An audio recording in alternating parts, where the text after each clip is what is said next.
Couple of days since the Gold Coast half marathon. Just out on an easy run to flush the legs, because I've got a quick turnaround until the Cairns marathon later this week, where I'll be doing the 1 hour 50 pacing. Let me know in the comments if you're running in Cairns. And I've got to say, my legs don't feel too bad. Yesterday, the day after the race, they were beat up deluxe. Felt really ordinary, but much better today. So in this video, I'm going to break down that half marathon race, and I'm also going to look at the training block that I used in preparation for the half marathon, and in particular my thoughts on using that 10-day running week plan. So stick around, guys.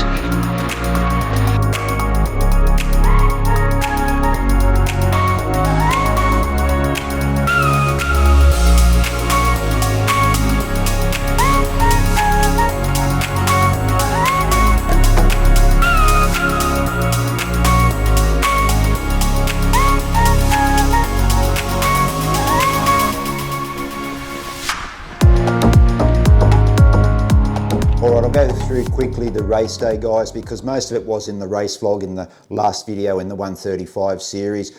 But my day started 3:40 a.m, only about 4.5 hours in bed because I did work the night before, finishing at a bit after 11 o'clock. So probably only got about 4 hours sleep, but I didn't feel tired at all because I had made sure that I was well rested in the days leading up to the half marathon.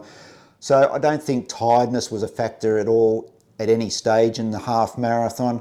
Now for breakfast I had just a couple of pieces of peanut butter toast, just sipped on some water. Sometimes I'll have a coffee, but just didn't feel like having a coffee this race morning. We drove to the Gold Coast a little bit under an hour, but as we got closer to race precinct, the rain got heavier, and when we did arrive it was just bucketing down. So about 30 minutes before race start, we were under some shelter and just trying to stay out of the weather for as long as possible. I headed out about 20 minutes before the start just to get a bit of a warm-up jog in, corralled, and then just before the start another heavy shower of rain came through, and then not long after the start we went through some more rain. But for me, after that there was no rain really for the rest of the race. Other than it being a little bit windy, the conditions were pretty much perfect. Up until about 7k I felt great. The wind was giving me a nice little push, was just under the 4:30 per kilometre average pace that I needed to run that 1:35.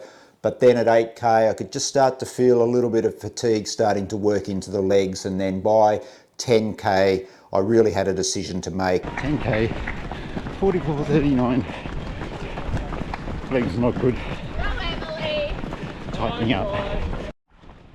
Halfway, 47:10. Just had to back off.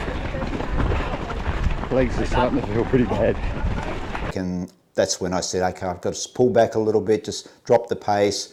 By 12k I knew I was going to have a bit of a struggle on my hands because I had fallen off the pace. By 15k the legs were gone. 15k, 67:51. Legs are shot. And then it was just a matter of 1k at a time just to get to the finish line. And yeah, as I said in the last video, guys, I was out on my feet in that last kilometre running past Tent City, and I was glad to see that blue carpet near the finish. But like I said, I was bloody happy with the run. 1:36:14 official time. Yeah, I missed the 1:35, but you know, I could not have given any more. I gave 100% on the day and was pretty happy to come away with that time. It's just where I am at the moment with my running, and I'm okay with that. But I will talk more about that in a little bit when I break down the 10-day running plan that I used for the half marathon preparation.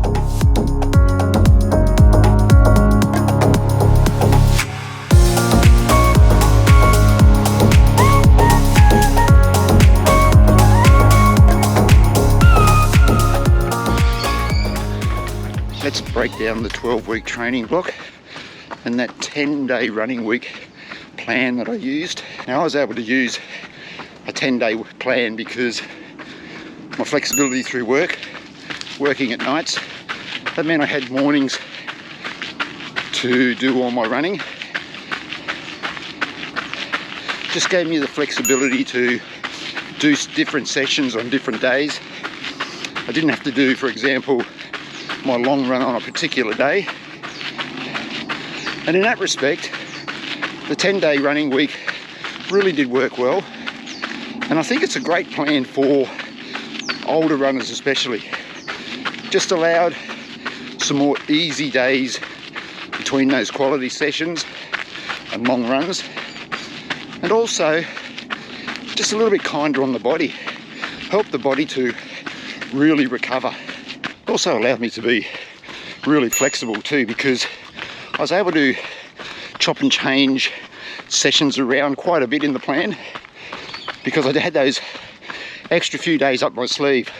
Makes it a little bit harder to be quite so flexible with a normal 7-day running week plan. And that is something that I thought was a really great benefit of running to the 10-day plan.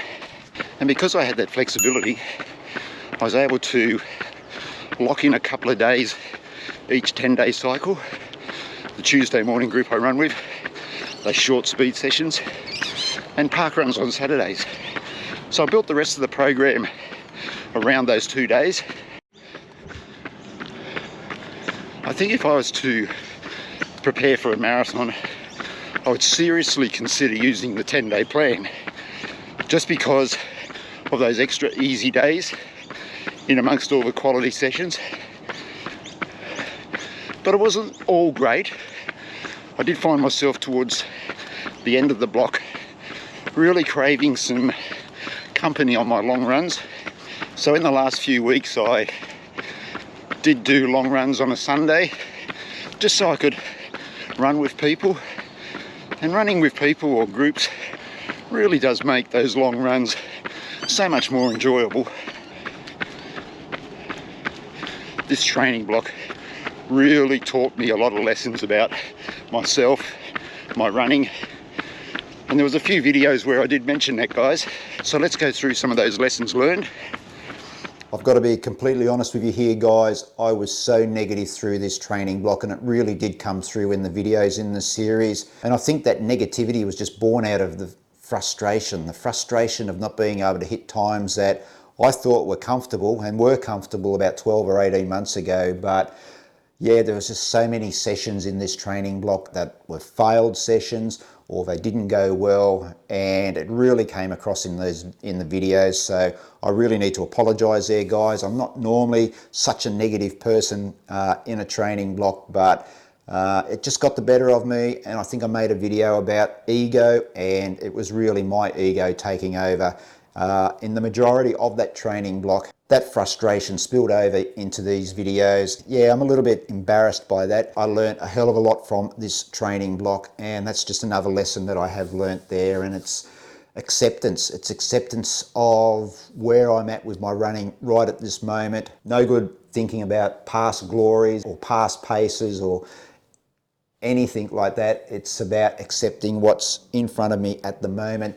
I'm just not as fast as I used to be, and I'm finding myself really fatiguing when I do turn up the gas. I'm okay with the aerobic runs, I guess you could say those zone 2 runs. I can hold that pace, no problem at all, but once I start getting into the higher heart rate stuff, I really am struggling to hold that pace for a certain amount of time. It's not a fitness thing or anything like that, because I'm still running 80 or 90 kilometers a week. It's just that I'm slowing down, and I've been really surprised by how quickly that decline has been in my pace. Whether it's the medication I'm on for my ticker, or the fact that old age is creeping up on me, I don't know, but it's acceptance. And that's what I've got to work with moving forward in my running. And what this training block, running to a 10-day plan, really did teach me that, yeah, I've just got to accept that I am slower now and work with that. It took me a long time in this training block to accept that. I think it was probably in maybe the second or third last video. It was the run down there on the Gold Coast 2 weeks before the half marathon that it really hit home to me that, yeah, this is what I've got to work with now. I've got to accept it. I've just got to forget about the ego, forget about what I used to run, and just, yeah, look at what's in front of me and work with that. And I think going forward, it's going to be more about really enjoying running rather than pushing the pace, looking for certain paces that once were comfortable but are now no longer comfortable and are actually quite a battle. As I said, it's taken me a long time, but I'm there now, I've accepted it, and I'm really looking forward to just enjoying getting out and going for a run. And if I feel like stopping to take a photo or do some filming or whatever it may be, I'm going to do it. I want to continue to enjoy running for as long as I can. You know, I am 58 now. I think I got to the stage in that training block too that had enough of pushing the body. I've been pushing the body for so long in the pursuit of running a sub-3 marathon. It took so many years to do that. And I think my body has just got to the stage where it's pushed back. Oh, calling it, guys, after 8. Oh, wow. My body is not happy this morning. And look, at some stage in everyone's life, age catches up with us, we slow down. For some, it happens quicker than for others. For me, I've experienced it in this last training block. The 10-day running week, would I use it again? I think I probably would.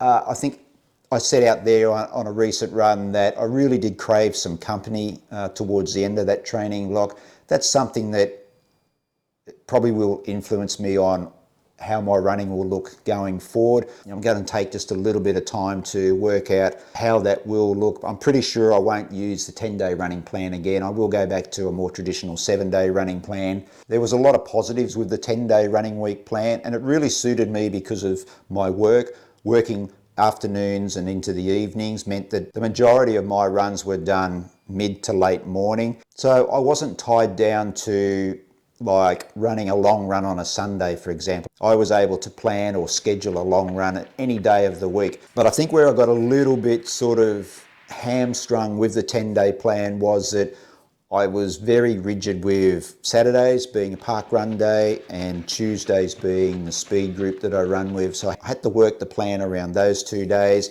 and it meant that I had to juggle things from time to time and switch sessions around. I was able to work in a rest day every 10-day cycle, and I think that really helped me in that training block. And also having some extra rest days between the quality sessions did help the aging body to recover, so I think that was a good thing. But I think I just craved that companionship for the long runs, and I think that's why I want to go back to a more traditional 7-day running plan. As I said, I don't know what it's going to look like. I'm going to sit down over the next few weeks and work out what that's going to look like. And when I have got all the nuts and bolts together, I'll come back to you here on the channel and share with you what my future running may look like. All right, guys, that's it for the race wrap and a look back at the training block for the 135 series. I just want to say a huge thank you to everyone who has followed along with the series, who has liked these videos, who has left a comment to these videos, to the new subscribers as well who clicked subscribe after watching one of the videos in the series. Huge kudos to all of you. It really does mean a lot to me, and it also means a lot for the channel too with the YouTube algorithm. So with that, I think that we are done and dusted for the 135 series, guys, and I'm going to sign out. All right, guys, that's it for the sub 135 series. Thanks for all your support and encouragement over the past 12 weeks. It's been fantastic. What's next? Well, Cairns half marathon in a couple of days' time, Sunshine Coast half marathon in 4 weeks, Melbourne half marathon in 13 weeks. But I feel that my running is going to look a lot different from now on. I'm going to take a little bit of time, reassess the running future, and I'll share with you what that might look like in a video really soon. But for now, guys, run well, run safe, be kind to each other, and I'll catch you on the next run. Take care. Hooroo.